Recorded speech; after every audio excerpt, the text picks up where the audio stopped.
Coucou les amis, j'espère que vous allez bien.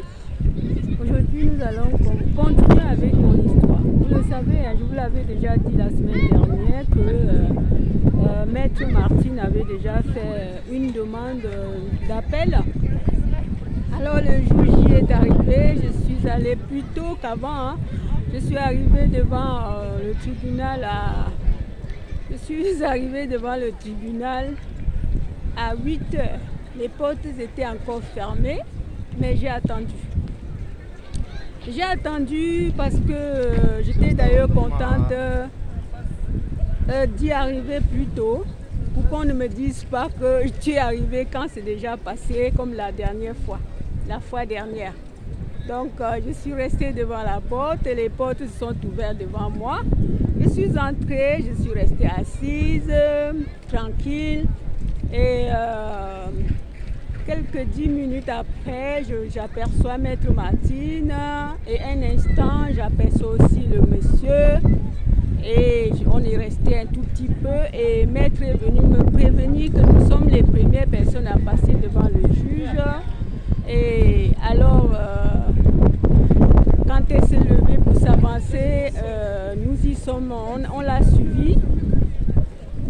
Alors mon juge, c'était le juge Oué, il s'appelait Monsieur Oué et c'était quelqu'un de vraiment très très gentil. Il ne nous a pas posé une question, il a posé juste les questions aux avocates, comme toutes les deux étaient des avocates. Et après, ça n'a pas été rendu, ça a été dit que on devrait résoudre ce problème à une réunion d'avocats. Et nous sommes rentrés tous les deux, on est rentrés chacun chez soi sans avoir des résultats. Et puis 2 jours après, c'est Maître qui m'envoie une lettre. Elle me dit qu'elle doit faire une demande parce que on a débouté messieurs de sa demande de divorce, mais on ne l'a pas condamné à rien que ce soit. Alors, elle doit faire une demande, mais pas plus encore au tribunal d'instance, ça doit être à la cour d'appel de Riom. Alors, je ne savais plus quoi dire et je l'ai attendu. Quelque temps après, c'est la cour d'appel de Riom qui m'envoie un courrier pour me dire que voilà, nous avions bien reçu votre demande, ça va être statué d'ici là, au mois de décembre. Alors j'étais tellement patiente d'attendre, mais tout ce temps qui passait, avec les 1 mois qu'on me donnait à la préfecture, je travaillais, je continuais à bosser. Mais c'était pas facile d'avoir un CDI. Donc, j'ai attendu le jour J et elle est partie comme elle n'avait plus besoin de moi. Elle a dit que je n'ai aucun rôle à jouer là-bas. Et j'ai attendu. Après le 3 décembre, c'était l'an 2005, le 3 décembre, elle a été et elle m'a rendu compte par un courrier lequel ça a été demandé à monsieur de s'en quitter de ses droits d'homme. Cela veut dire quoi? Qu'on l'avait condamné à payer une pension.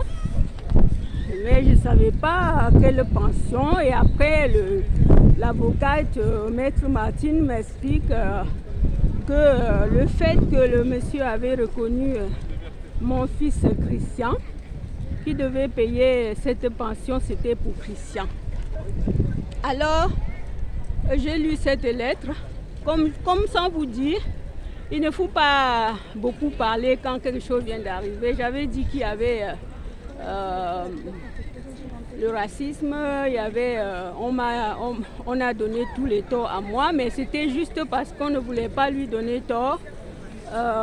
C'était flagrant qu'on nous laisse tous les deux et qu'on lui donne tort. On lui donne tort. Donc, à fin de compte, il avait eu tort, on l'a débouté de son divorce, et puis, comme c'est lui qui l'avait demandé, et c'est après 2 ans que c'est reparti parce qu'une loi est sortie. Une loi laquelle, si vous êtes séparés depuis 2 ans, c'est automatiquement un divorce accepté. Donc, je ne sais pas comment faire pour vous compter cette histoire de reconnaissance. Parce que, en fait, ça a été cela. Il avait, avant notre mariage, il avait reconnu mon fils Christian quand il n'avait que 11 ans. Et pendant que j'étais en train de faire les papiers avec lui, cette histoire de Waspirit nous a séparés avec tous les documents dans mes mains, mais ça n'a jamais abouti parce que lui-même, il est parti dire qu'il ne veut plus cette reconnaissance. Alors, je suis restée là où il a dit comme ça, on ne peut pas forcer quelqu'un. On a pu aller voir les juges des enfants. On a encore passé une fois au tribunal. Donc, je vais vous conter cette histoire-là une fois de plus pour que vous connaissiez un peu de moi parce que je voulais bien vous parler de moi. C'est pour ça.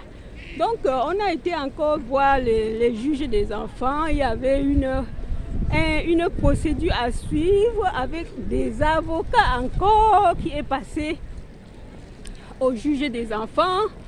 Donc, la pension a été faite et ça n'a pas empêché que pendant ce temps, il fait la démarche pour dire qu'il ne veut plus. Il a continué à faire ses démarches. J'ai reçu les courriers. Il a été même jusque là où le tribunal des enfants ici en France, des enfants étrangers les enfants nés au tribunal des enfants nés à l'étranger. J'ai été moi-même là-bas on m'a sorti tout, mais ça n'a pas abouti parce que le père doit signer. Alors mes amis, je ne cache rien dans mon histoire parce que ça me fait plaisir de vous en parler, parce que ça peut aider. Une reconnaissance ne s'annule pas. Mais, comme je vous l'ai toujours dit, cela s'était annulé. Je vous souhaite une bonne journée de fête d'Halloween. Nous sommes encore en fête parce que si vous voyez bien, vous voyez du monde qui se promène. Voilà, je suis devant l'arche de la Défense. Comme vous me le voyez là, j'étais aussi à la FNAC pour acheter certains documents, lesquels je vous ai fait un petit coucou, mais vous n'aviez pas encore vu. Alors, je vous souhaite une très belle journée, les amis. Allez, bye!